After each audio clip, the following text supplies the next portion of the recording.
This is Pod Populi. Podcast for the people.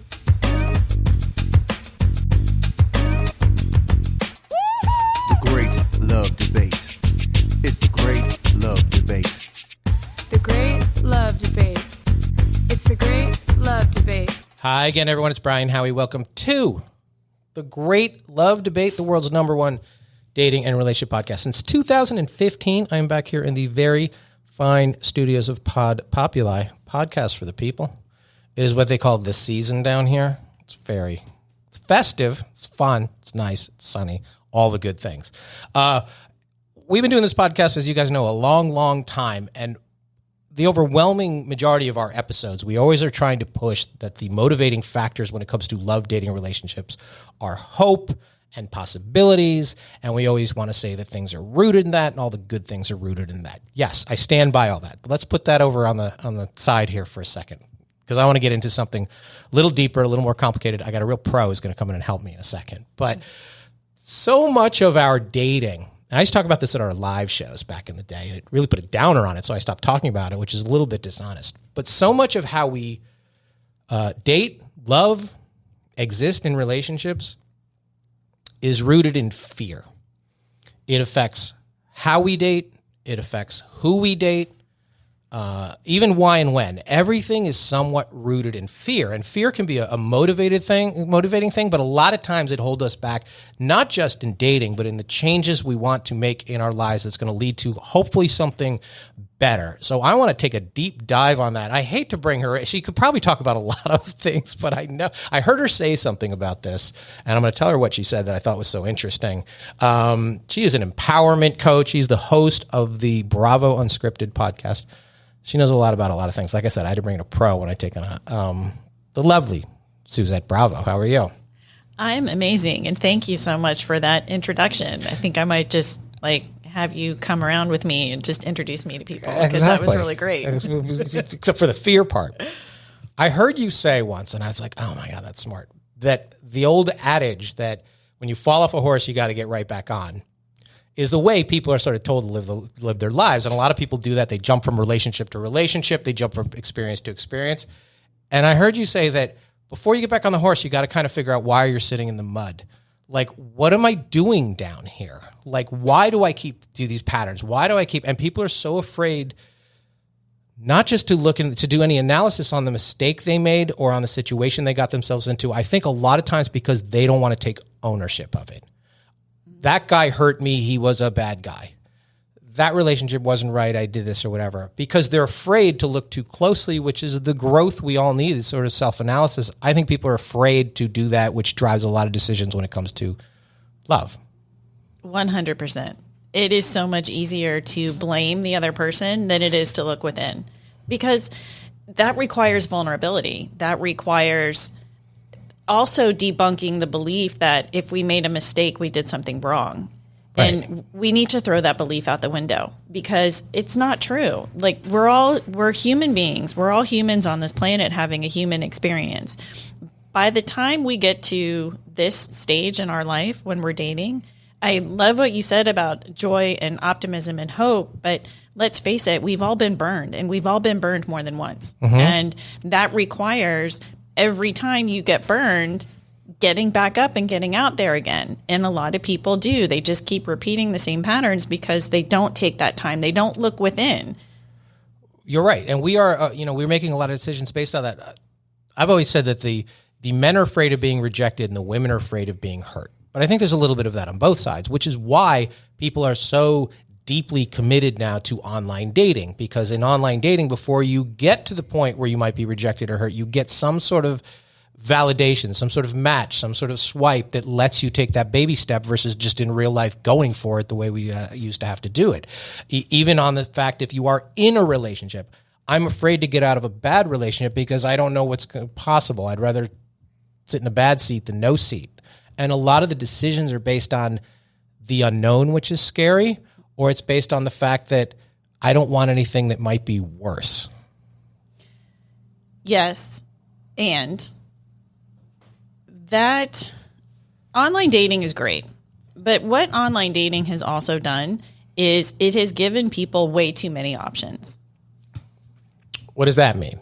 It means that it used to be to find somebody to date, you had to go out and mingle in the world, and you had to go to restaurants or bars or parks or wherever it was that you found your people. And, you know, at the end of the night, you know, after your date, like he went home, you went home, and, you know, maybe you talked on the phone or whatever. But now, like, everybody's going home, and if they're on dating sites, you know, maybe they're scrolling the dating site and they've got a million other people. Or maybe they're just going on a date. Okay, I've heard that brought up to me. Here's where I counter that. Every time you leave your house to go to the gym, to go to work, to go get some food, whatever, you are, through the course of a day, in any reasonably sized city, like Boca Raton, Florida, you are going to be within 10 yards of 1,000 people of the opposite sex every single day. You're going to be within 10 yards of 1,000 men. I'm going to be in 10 yards of 1,000 women, if that's your preference. Unless you're giving yourself a real bad case of carpal tunnel syndrome swiping, you're never going to swipe on 1,000 possibilities. No, that is so I believe that people think that is a pool of safer opportunity than looking at, oh my God, all these people here. I don't know how to engage with them. I don't know how to approach them. I don't know how to recognize the possibilities that I talked about. You know, and if you did the math on that and you're like, okay, if I had a chance to engage with all 1,000 people for 5 minutes each, how many do you think you could possibly have a spark with that could lead to falling in love? I don't know, 6, 7, something like that. And you can kind of look at that like needle in a haystack, like that's not a big percentage. But if you looked at every single day of your life, as long as you, in a course of a year, if you left your house, there's 6 or 7 a day. Over a course of a year, that's 2,000 people that you could fall in love with if you engaged with them. So the fear that I'm talking about is the fear for that. That seems overwhelming. That seems like I don't even know how to go about finding these people. So I'm going to narrow my criteria. I'm going to go into my online platform and at least be like, oh, that's where the options are. We didn't used to date that way. No, and it definitely provides much greater opportunities than you do because you have access to a lot more people. But the key, and it kind of goes back a little bit to how you open this conversation, is it all comes down to fear and that fear of not wanting to be vulnerable. Right. Because I don't care where you meet somebody, if you meet them in the grocery store, if you meet them in a park, you meet them online, a successful relationship depends on vulnerability. I agree. And I think that there's a lot of unhappy people. There's a lot. But I think there's a larger pool of people now, 2023 as we record this, in America, doing the work and going to, especially the men, going to the scary place of vulnerability, of asking questions, of trying to find answers that has ever existed. And I think, just like you said, the lack of judgment is probably going to take a generation for everybody to understand, like, there's good in doing that, especially for the men. The men are so used to, I have to be strong, I have nothing wrong with me, and they bury all this anger and fear within themselves, and it manifests itself in a lot of bad ways. But the more women that can put out there, like, this is a good thing. I know you're fucked up. As long as you know, we can work with this together. You know? I think there is an environment now where more and more women are telling the men, I like that you're doing the work. I like that you're going to therapy. I like that you're asking questions and you are vulnerable, which for generations we weren't taught to do that. Yes. And I want to applaud all of the men who are looking at themselves and are doing the work and are really bucking up against what the system has told them their whole life. Because exactly what you said, men are supposed to be strong. Men aren't supposed to have feelings. Boys don't cry. Right. Men shoulder so much responsibility, and it's unfair. It is patently unfair. And, you know, for women, we're supposed to be vulnerable and emotional. But men, they're not supposed to. But they have pain. They have things that they've been through. They've been hurt. They've had their hearts broken. Why do they have to just suck it up and not deal with it? You're right. And the women kind of are taught to deal with it from the age you're 14. The guy's a jerk. And you build up a little bit of scar tissue. Yeah. And learn how to process. And your friends their friends will scatter. There are so many men that might be in their 30s, 40s, 50s who are carrying around either anger or heartbreak from some girl in high school who might not have even known they existed. You know, some incident, some rejection that scarred them and wounded them so badly that who knows how this is going to turn out. You can be in a relationship with somebody for 8 years and not know, and something could trigger him, and then it's like, ugh. But back to the fear thing, the women can't operate that way either. And it's really hard for the women to date not knowing, is this a time bomb? Is this guy a basket case? Is this guy angry? Is this guy whatever? Because you can't read either how much work he's done or how much work he needs to do, and you don't want to lead on a date with, so how fucked up are you? Can I have the number of your therapist so that I can call her and get approval? Exactly. Yeah, and it goes to what I was saying. When you fall off the horse, you don't just get back on. This vulnerability and this doing the work and this asking the questions is sitting in the mud and saying, okay, that didn't work out the way that I wanted it to. Right. What can I do differently in the future? Where do I need to focus attention? Because it's not, when we blame the other person, you're putting your control outside of yourself. You're trying to change somebody else, and we can never do that. Right. And in that, you give all of your power away. You can't change them. It's about you. You can't. Right. And we are trying to always, we're either trying to change them for us, or we're changing them into something that we believe we can handle, because we're afraid of the unknown. And everybody's different. Every relationship is different. And going down that path with somebody and all you know is what didn't work out with the last people and all the people before, that's scary because there's no guide. And even if it's going well for a lot of people, this is the first time I've ever felt this way. This is the first time I've ever, that's scary because you don't necessarily trust it either. You don't trust the shoe's going to drop. You're not going to trust this. Good feelings scare people too. Right. So in that fear of, oh my God, this feels really good, when is the next shoe going to drop? What do we try to do? What most of us go to a space of control. Okay, so if I can control every little thing about this person, everything about this environment, everything about this relationship, then I can make it successful. And when you try to control that, you smother it, and you probably end up chasing the other person away, because we have no control over anything. Except the only thing we have control over is our response to stimulus.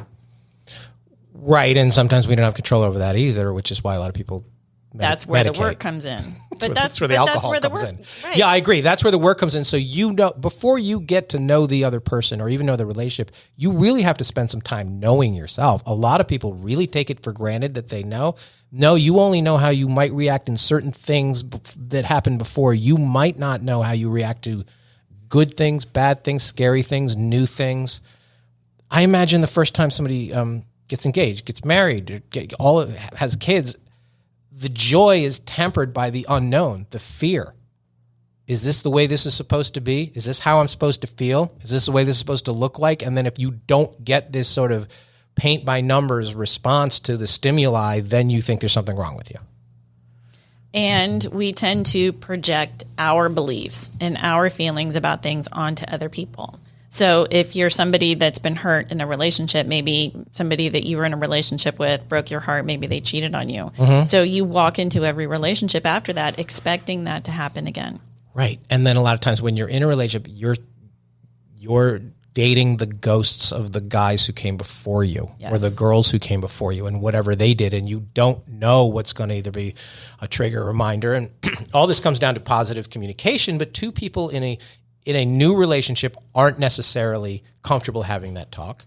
And two people in a relationship for a while aren't necessarily, hey, can we talk about something?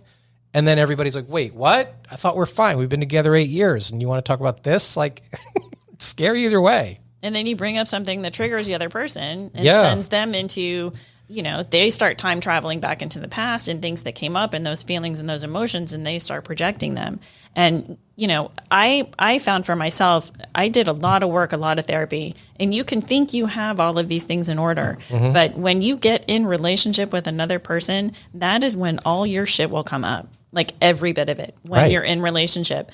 And communication, I love what you said about that, because communication is the key, because you have to talk about these things. I know it's really hard, but you have to talk about them. You have to know where that person is coming from, and you have to figure out a way to come together. And you have to be confident that the communication, if it's going to occur, and it should occur, will come from and to a place of no judgment, that's going to come and go to a place of honesty, sharing, growing, and hopefully the purpose of the conversation shouldn't be confrontation. It should have been like, let's see if we can get either through this place or to this place together with. You bring up that word all the time. It's a hard word to interpret as vulnerability. You know, it is. I never take my glasses off because I feel too exposed. Yeah, it's true. It's hard. It's you're putting your heart and soul on the table with another person, and having no judgment in these conversations is the key. And the other thing to understand, my therapist actually said this to me a few years ago, and it hit me pretty hard. When you're having a conversation with the person you're in relationship with, and there's an issue, it is not you against each other. It is not you against him or him against you. It is the two of you against the problem. Mm-hmm. And how do you work through that problem together? And how do you open up that space of vulnerability where he can share and you can share, and there's no judgment and there's acknowledgement. I hear you. I see you. I want to be there for you. How can I support you? That's a good point. I did a whole episode on that people don't want to necessarily be right, but they do want to be heard. That's a challenge, though, when you're bringing up something that you perceive to be a problem or an issue, and the other person thinks it's no big deal, and then they're like, "Oh, it's fine" or whatever. But it's important to you, and so finding out a way to bring that person sort of to the negotiating table. First, the chore is to get them to even understand that this is an issue, it's a problem, and that's hard too. And that's afraid because when they don't react to, "Yeah, I want to talk about that too." And they're just kind of like, why do you want to talk about that? Then you tend to retreat because then it's hard to be vulnerable in that spot because you're then defending the right to have the conversation before you even get the conversation. Right. So the goal, you want to be in a place where the goal is not to be right. Do you want to be right or do you want to have a healthy relationship? Because oftentimes you can't have both. And there is a negotiation. And it is about, again, vulnerability, saying to your partner, I know this might not be a big deal to you, but it is very important to me. Mm-hmm. And then ask for what you need in that. Right. So it would be very helpful to me if you could XYZ. A lot of people know what they don't want or don't like, and they haven't spent nearly as much time thinking about what they do want and do like. And it's really hard for the other person to know that because most people are so rooted in the negative. We're going to be rooted in some positive. I got to take a quick break because we have to pay for positive things around here. I'm with Suzette Bravo, and we're taking a deep dive on some scary shit. But we will be back right after this. And we are back. So I've heard you talk about this before, and it fascinated me. What was your moment where you're like, I need to talk to somebody. I need some help. Was there a moment or time where like therapy is an option to me? Like you didn't just come out of the womb asking these questions. No, it was I fell in the mud. I was sitting in the mud and I was like, why am I in the mud again? Like I keep getting up and getting back on the horse and now I'm back in the mud. And there was this moment where I was like, oh, it's me. Like, it's me. I'm the problem. And that's when I was like, okay, I need to do better. I need to do better for me. Right. Isn't that better? And people don't want that.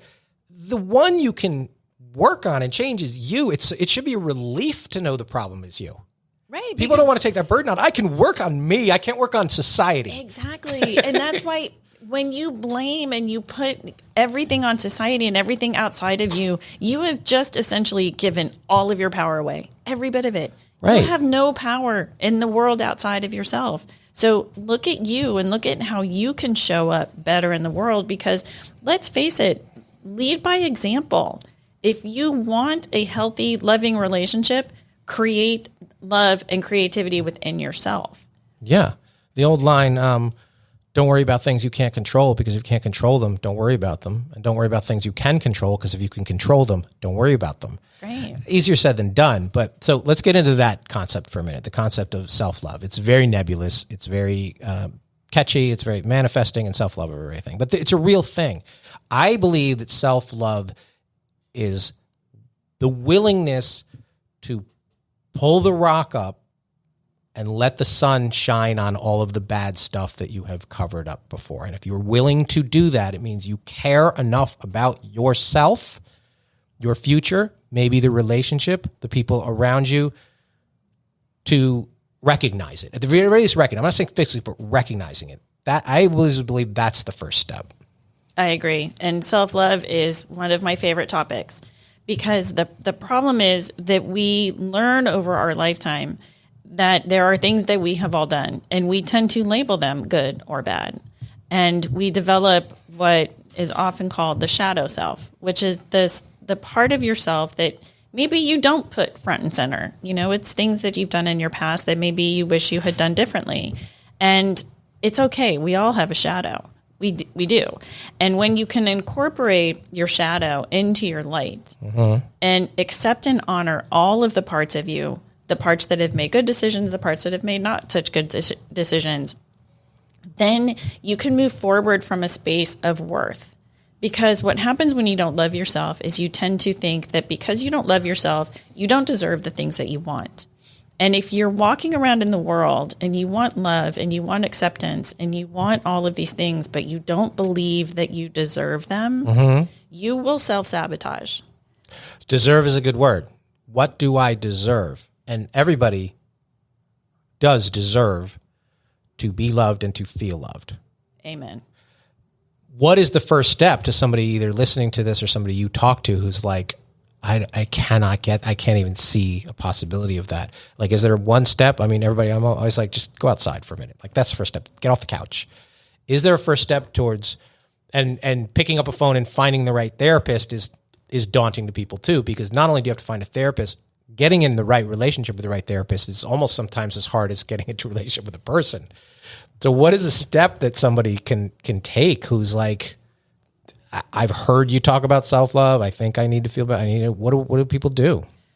Well, first of all, I'm a huge fan of therapy, but therapy might not be what you need. There's a million different modalities out there. So first, have an open mind. But the very first thing that you have to be willing to do, and I'm not saying this is the easiest, but it is the most important, is you have to be willing to accept yourself for who and what you are now in this moment. You cannot change anything that happened in your past, and you have no control over anything that's going to happen in your future. You have self-honesty. To be okay. Right. And if you have been, can I curse? Fuck yeah. Okay. If you've been a shit show your whole life, own it. You can't change it. You can't. You're where you are today. So accept that you were a shit show and accept that you want to do better moving forward. Well, it's like these women who, and again, I'm not downplaying it, your pain or your experience, but statistically, every guy you date is not a narcissist. It's statistically impossible. Oh my God, I hate that word. And I'm like, that's a real clinical diagnosis. And statistically, it's not that. So they might not have overused. liked you, and you might not have been likable, and you can't just blame it. And the more you're just like, I haven't met the right person, or all the men suck, or all this, you're never going to get anywhere if you don't take some degree of ownership around it. First of all, we all have narcissistic tendencies. Yeah. Every single one of us. We do. Hence Instagram. And right. But yeah, narcissist. That word gets so overused and it makes me a little bit crazy. But when you can accept where you are. Okay, so imagine you're going on vacation. You're going on a road trip and you pull up your GPS and you want to get to North Carolina. You're going to put in the address of where you're going. But the second thing your GPS needs is where are you now? And if you don't acknowledge and accept where you are now, your directions are going to lead you all over the place. You have to be okay with who you are. We have this tendency to look back at our past, at the decisions that we made from the lens of what we know now. And we judge ourselves for what we did then based on what we know now. And that's tragic because at the time you did the best you could with what you had. Right. You might do different now, and that's okay. But accept where you are now because you can't change it. And what you have in the present moment is the only place that you have to do any kind of work, any kind of shifting, any kind of changing, any of that.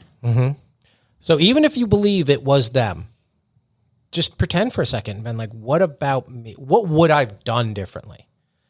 And a lot of times the knee-jerk reaction is you don't want to blame yourself if a reaction. A lot of men and women do this where they're like, oh, if only I had allowed him to cheat on me more, or if only I had allowed him to bring it up, or if only I had done this. And that's not right either. It's what do I do in behavior that either created a situation or created a pattern where this situation repeats itself.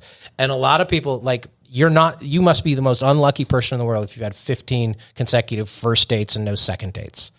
You know, rather than they're all jerks, like, what are you doing on the first date? What are you saying? There's a common denominator there. Yeah, I know.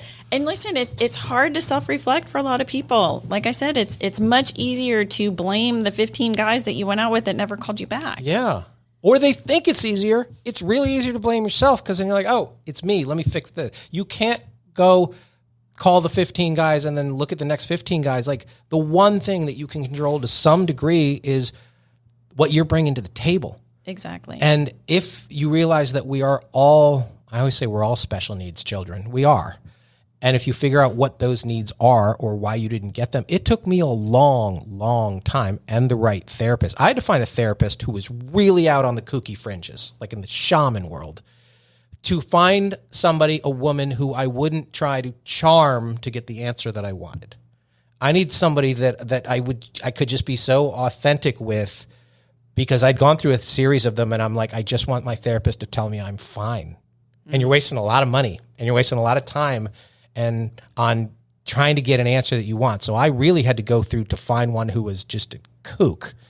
And that that environment allowed me to go to this scary place and childhood and all that kind of stuff to figure it out. That took a long time though. And then you beat yourself up. Oh my God, I wish I did this when I was 26. And that's where acceptance comes in. So at 26, obviously you weren't ready because you didn't do it.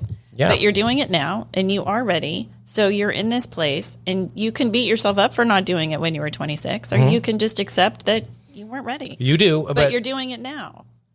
Right. But then there's a part of you that for once is not self-centered. And they're like, if I had done it earlier, would I have not hurt that person or those people, or that relationship would have worked out and whatever? And you can't call them all back up either and say, oh, you know, I went to therapy. You were right in 1996. Like, they don't care. They don't want to hear it. But recognizing, like, from this path forward, that was really good that you brought up the GPS. In order to get somewhere, you have to figure out where you are, where you're starting. I'm lost. Where are you? I don't know. Makes it really hard for somebody to give you directions. Right.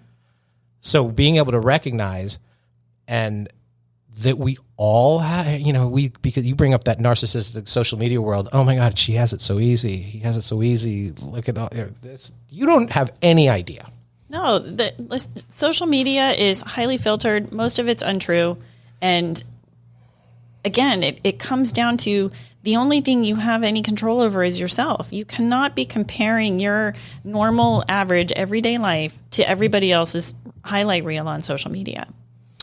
Now, how do you do it if either you're in a relationship and if your partner comes to you and says, you know what, I want, and you think everything's fine, and they come to you and they're like, I want to take this journey of discovery and self-exploration therapy, whatever you want to call it.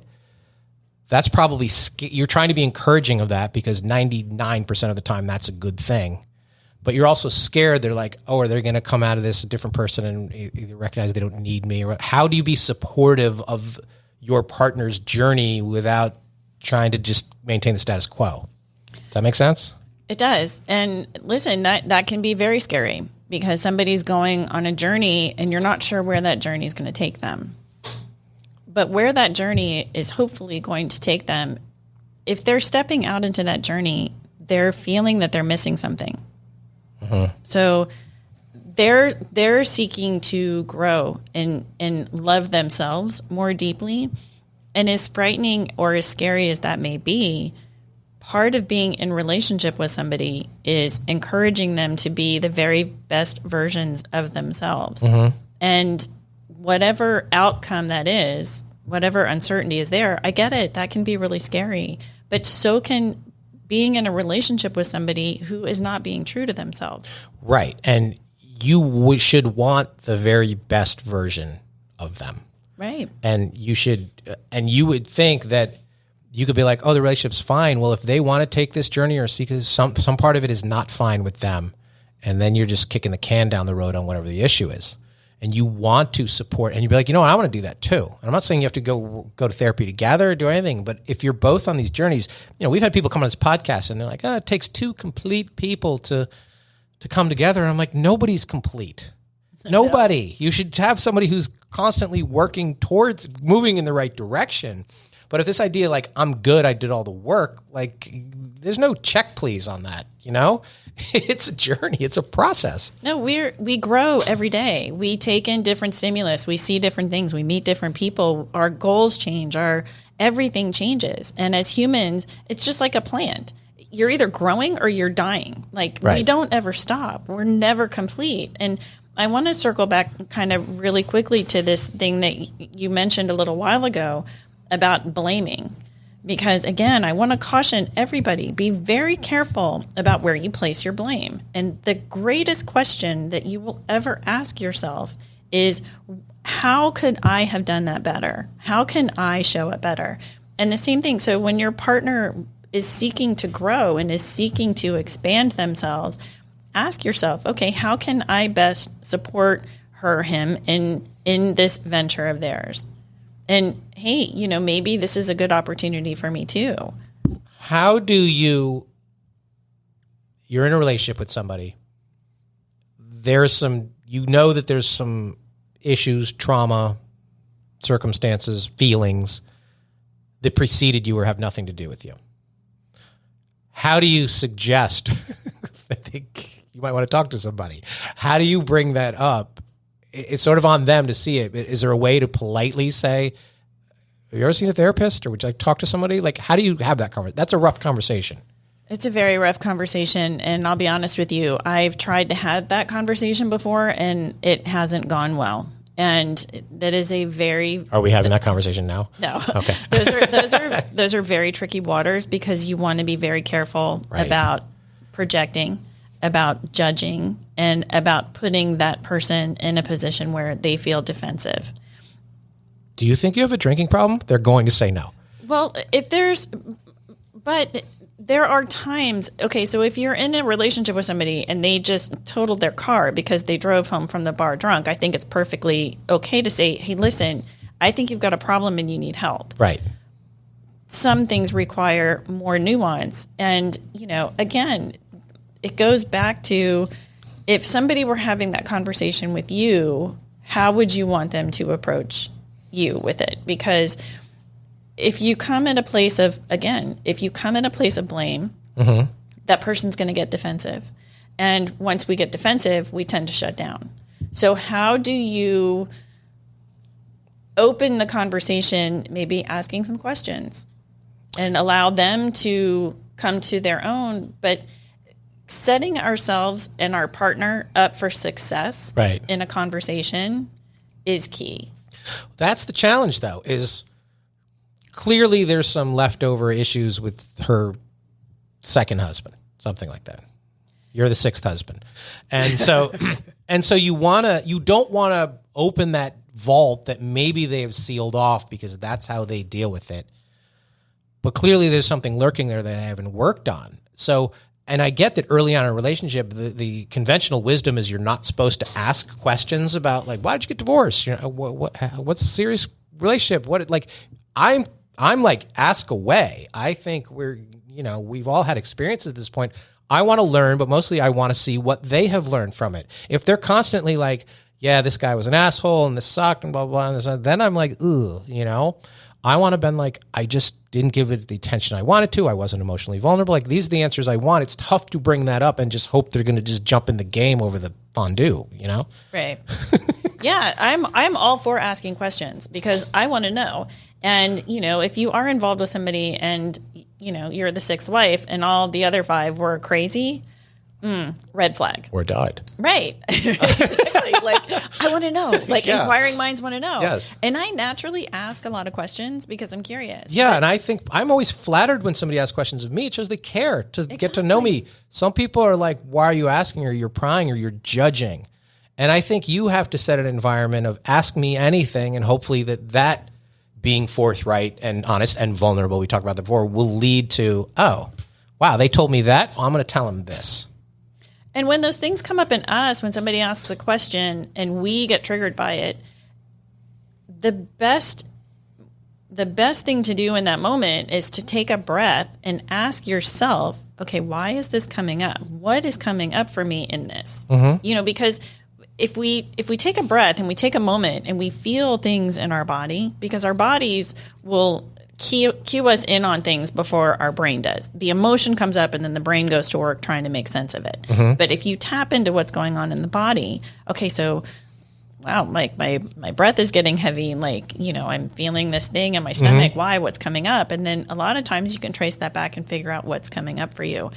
And just, when asking questions, that person might not be comfortable answering that in the moment. And two, like if somebody asks us something that we're not comfortable with, it's okay to say, you know what, I'm not comfortable answering that right now.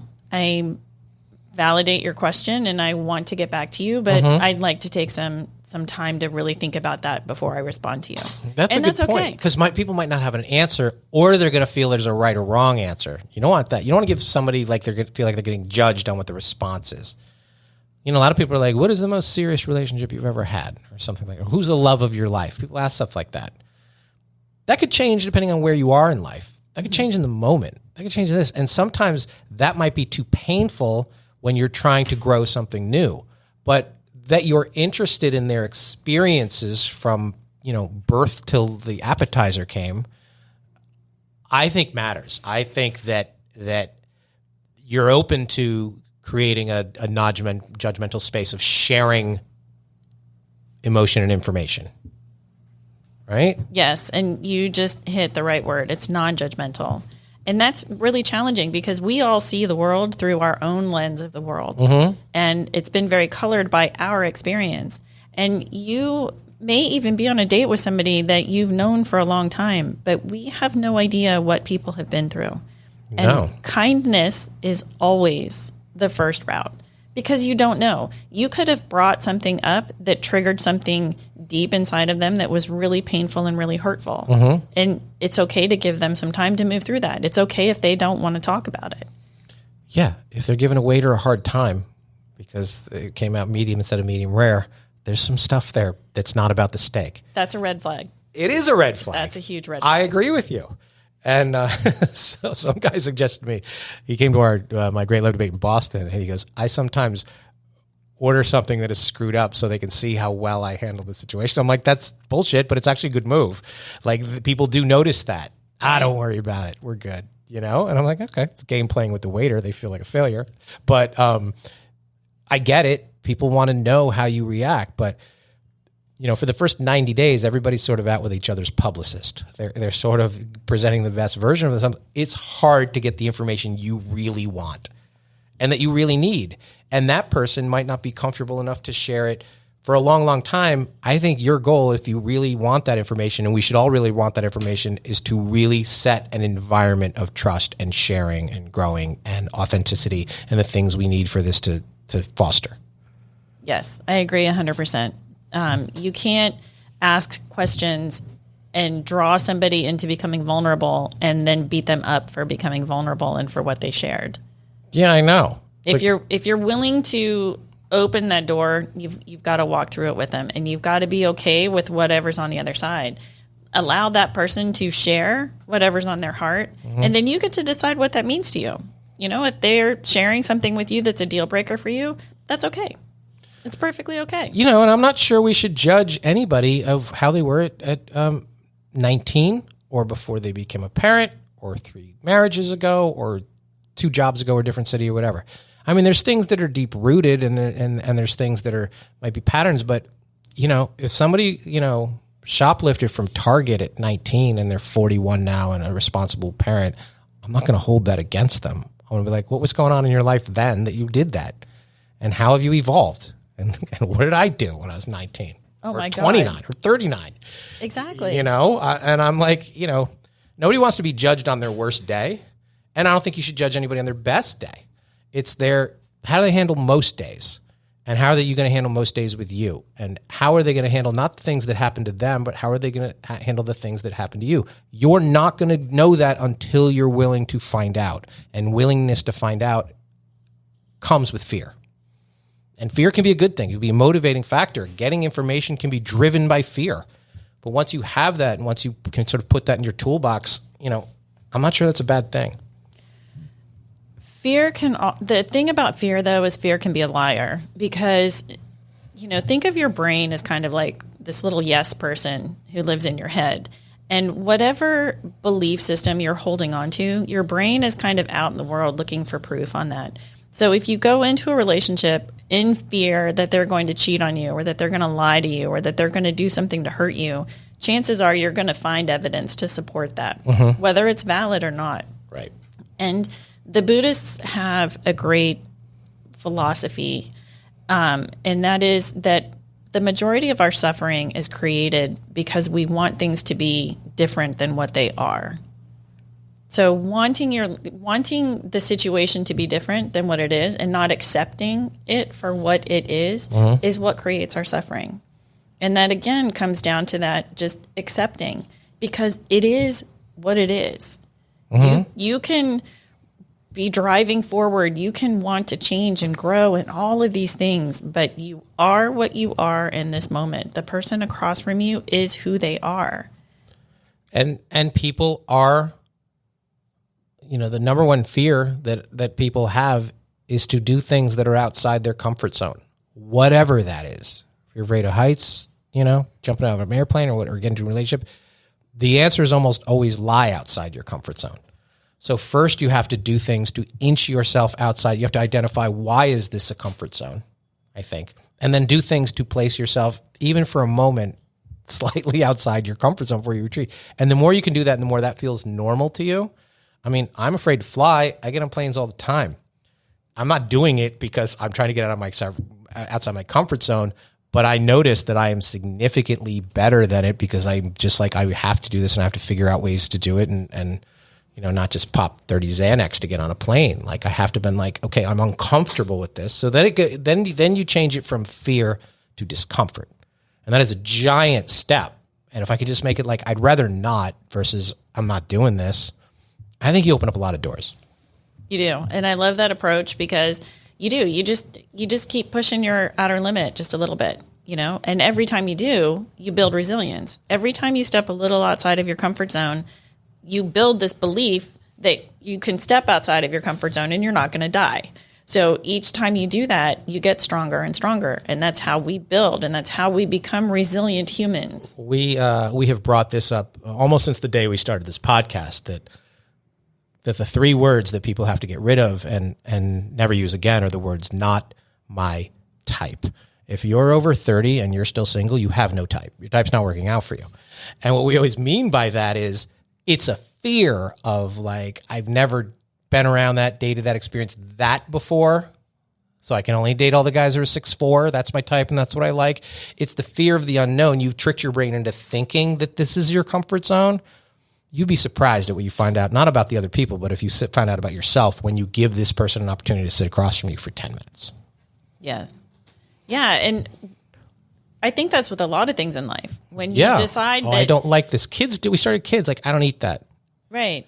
Try it. Yeah. Just try it. You might like it. And at some point you probably will like it. Right. And listen, and maybe you won't, but what have you lost? Right. You'd be surprised. Yeah. All of that stuff.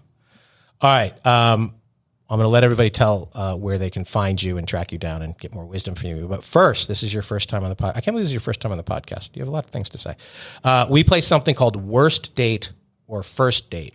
So you either have to give us the worst date you've ever been on or the greatest first date you've ever been on. Your choice. Oh, boy. Wow. That's a tough one. I will say I've been very blessed. I haven't had a lot of really awful dates. Best first date. Wow. I'm going to go with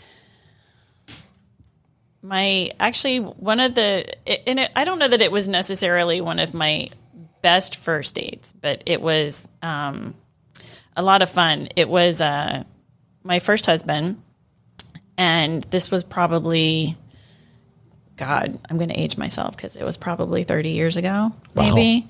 Wow. And I just, we had such a good time. He was a musician, and he was a solo musician, and we were kind of running in the same friend circle, and kind of like the first night that we sort of connected with each other, it was just really, really powerful. And I just remember like being in this group of friends and kind of just looking over at him and just being like, okay, like I think this is going to be something really cool. And I can't remember the song. Did he write you a song? No, but I can't remember the song, but it had something to do with quarters. And I remember going over to the bar and asking for a roll of quarters. It was something about a quarter to call you or something. It was a really long time ago. And I remember just going over to him and handing him like this roll of quarters. And that was kind of, we'd sort of been dancing around each other for a while. And that was sort of like the moment that we added some music to the dance. Connected. Yeah. And it was just really cool. What kind of musician? He played a lot of like Jimmy Buffett, James Taylor, like that. But he could play the guitar. Oh yeah, see, that's a huge super advantage. Super talented. That's a huge advantage. No, very. Guys, learn to play the guitar, learn a little bit about wine, and take French lessons. You'll be a lot better off if you could do one of those three things. All right, tell everybody where they can track you down. So you can find me on Instagram, Suzette K. Bravo. I'm also on Facebook and LinkedIn. And then my website is SuzetteBravo.com. And if you go check out my website and you sign up for the newsletter, I have a program that we're going to be launching in January, and you'll get all of the insider information about that and even some little goodies on goal setting before that. No fear, no judgment. No fear, no judgment. And your podcast? Bravo Unscripted. There you go. Thank you. This was fun. It was fun. We'll have to do this again. I like learning stuff. I feel smarter now. Yes. As far as us, like, share, follow. Please review this podcast and Bravo Unscripted. Your reviews still, even after all this time, mean a lot in the podcasting ecosystem. Shoot us an email, greatlovedebate@gmail.com. If you have comments, questions, thoughts, fears that you want to share with me or Suzette, we'll pass those along. Go to greatlovedebate.com.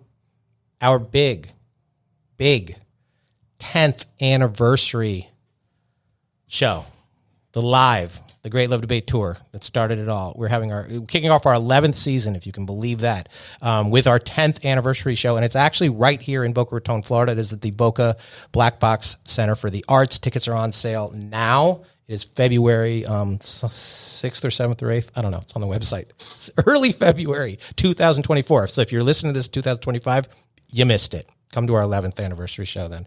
BocaBlackBox.com or GreatLoveDebate.com for tickets and info for that. It's going to be awesome. Don't miss it, because as always, at the Great Love Debate, we never stop making love. See you next time.